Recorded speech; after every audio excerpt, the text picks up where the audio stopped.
জানিয়ে দিব হাতে থাকা সর্বশেষ আপডেট আন্তর্জাতিক সংবাদ। প্রথমেই সংবাদ শিরোনাম, এরপর বিস্তারিত।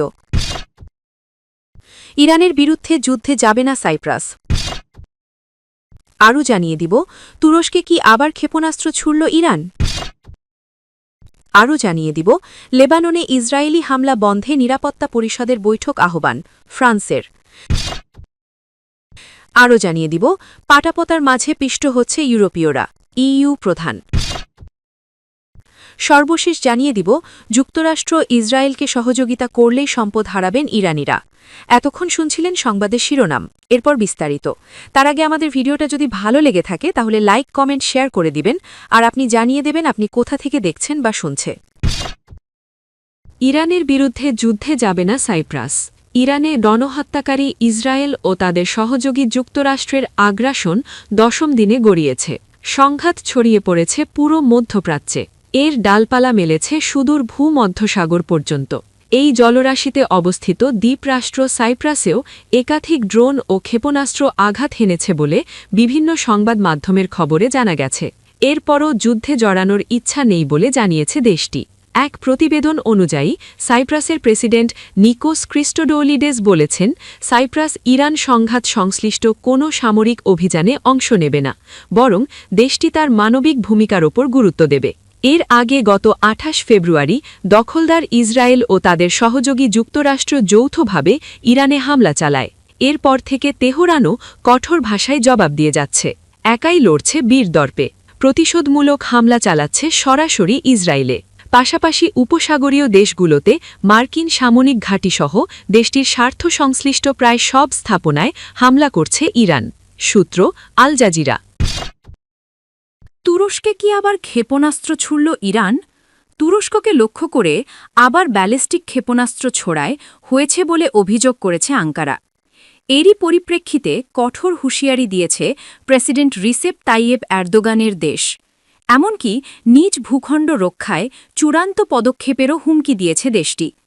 তুরস্কের প্রতিরক্ষা মন্ত্রণালয় হুঁশিয়ারি দিয়ে বলেছে, তাদের ভূখণ্ডের প্রতি যে কোনো হুমকির বিরুদ্ধে তারা প্রয়োজনীয় সব ব্যবস্থা নেবে। ইরান থেকে ছোড়া একটি ব্যালিস্টিক ক্ষেপণাস্ত্র তুরস্কের আকাশসীমায় প্রবেশের পর তা প্রতিহত করা হয়েছে এমন দাবির পর এ হুঁশিয়ারি দেওয়া হল। প্রতিরক্ষা মন্ত্রণালয় বলেছে, তুরস্ক সুপ্রতিবেশী সুলভ সম্পর্ক এবং আঞ্চলিক স্থিতিশীলতাকে অত্যন্ত গুরুত্ব দেয়। তবে আমরা আবার জোর দিয়ে বলছি যে আমাদের দেশের ভূখণ্ড ও আকাশসীমার দিকে ধাবিত যে কোনো হুমকির বিরুদ্ধে দ্বিধাহীনভাবে এবং চূড়ান্তভাবে প্রয়োজনীয় সব ব্যবস্থা নেওয়া হবে।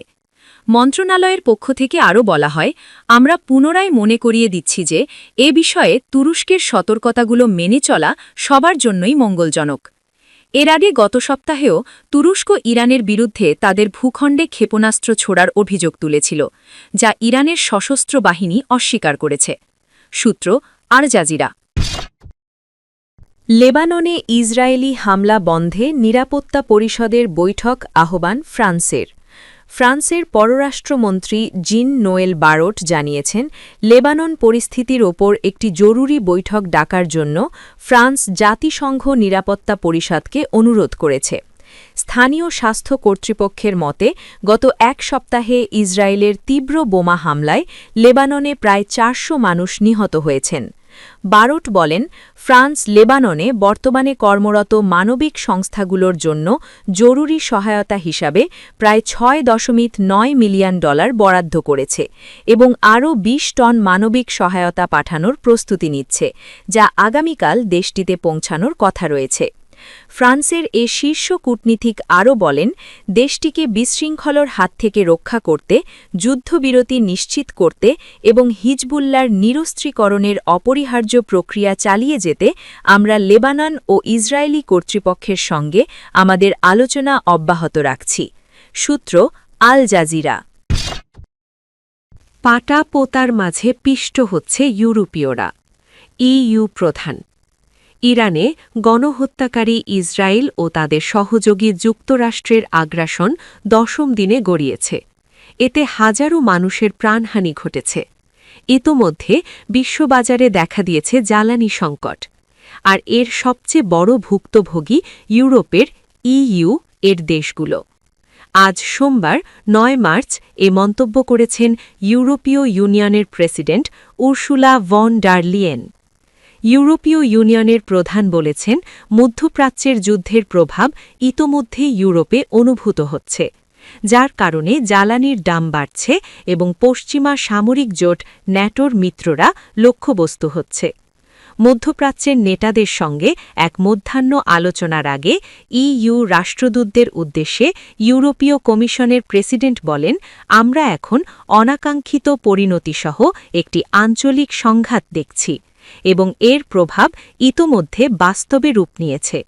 তিনি বলেন, আমাদের নাগরিকরা এই সংঘাতের মধ্যে আটকা পড়েছে, আমাদের সহযোগীরা আক্রান্ত হচ্ছে। উদাহরণ হিসেবে তিনি ইইউ সদস্য দেশ সাইপ্রাসের একটি ব্রিটিশ ঘাঁটিতে ইরান তৈরি ড্রোনের আঘাত, বাণিজ্যে ব্যাঘাত এবং মানুষের বাস্তুচ্যুতির কথা উল্লেখ করেন। ব্রাসেলসে ইউরোপীয় ইউনিয়নের কূটনৈতিকদের বার্ষিক সমাবেশে তিনি বলেন, এই যুদ্ধের দীর্ঘমেয়াদী প্রভাব আন্তর্জাতিক নিয়মভিত্তিক ব্যবস্থার ভবিষ্যৎ এবং বিশ্ব দরবারে ২৭টি দেশের এই জোটের অবস্থান নিয়ে অস্তিত্ব রক্ষার প্রশ্ন তৈরি করেছে। তিনি আরও বলেন, আমরা কেবল নিজেদের গুটিয়ে নেব এবং এই বিশৃঙ্খল বিশ্ব থেকে মুখ ফিরিয়ে নেব, এমন ধারণা একটি চরম ভুল। সূত্র আল জাজিরা।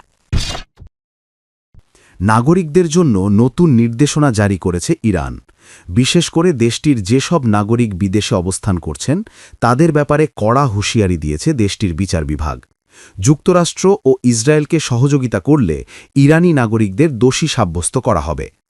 এর দায়ে তাদের সম্পদ জব্দ করার ঘোষণা দিয়েছে দেশটির অ্যাটর্নি জেনারেলের কার্যালয়। বিশেষ করে বিদেশ ভ্রমণে থাকা ইরানিদের জন্য এই বিধান জারি করা হয়েছে। রোববার ৮ মার্চ বিবৃতির মাধ্যমে কার্যালয়টি গত বছরের অক্টোবরে প্রণীত একটি আইনের কথা উল্লেখ করেছে। প্রেস টিভির তথ্য অনুযায়ী এই আইন অনুযায়ী ইসরায়েল, যুক্তরাষ্ট্র বা অন্য কোনো শত্রু রাষ্ট্র বা গোষ্ঠীকে যে কোনো ধরনের সহযোগিতা করলে ইসলামী দণ্ডবিধি অনুযায়ী সব সম্পত্তি বাজেয়াপ্ত এবং অন্যান্য আইনি শাস্তির বিধান রয়েছে।